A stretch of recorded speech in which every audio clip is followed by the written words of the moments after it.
बिस्मिल्लाहिर्रहमानिर्रहीम। अस्सलाम वालेकुम। मैं शेख सवार आज एक नई वीडियो के साथ आपकी खिदमत में हाज़िर हुआ हूँ।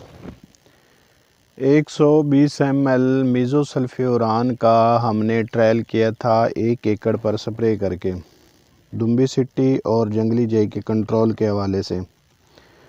तो आज 14 दिन के बाद फील्ड जो विज़िट की है उसमें दुम्बी सिट्टी पर इसका बड़ा अच्छा कंट्रोल है और फसल जो है उसको भी इसने मुतासर ज़रूर किया है। फसल की ग्रोथ रुकी हुई है लेकिन दुम्बी सिट्टी पर इसका अच्छा कंट्रोल देखने को आ रहा है। ये 2 पौधे हैं दुम्बी सिट्टी के।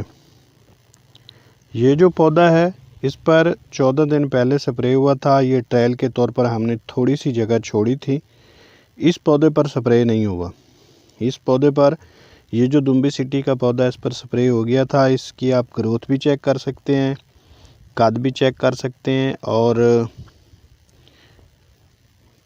ये चेक कर लें आप, कद में आपको वाज़ह फ़र्क महसूस होगा।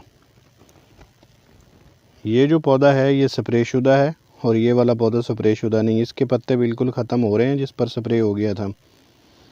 यानी इसका बड़ा अच्छा कंट्रोल है। 120 ml अगर आप एकड़ पर दुम्बी सिट्टी के कंट्रोल के लिए करते हैं तो, लेकिन उसके साथ साथ ये गंदम पर भी स्ट्रेस देता है। गंदम को पीला ज़रूर करता है, गंदम की ग्रोथ भी रुक जाती है किसी हद तक।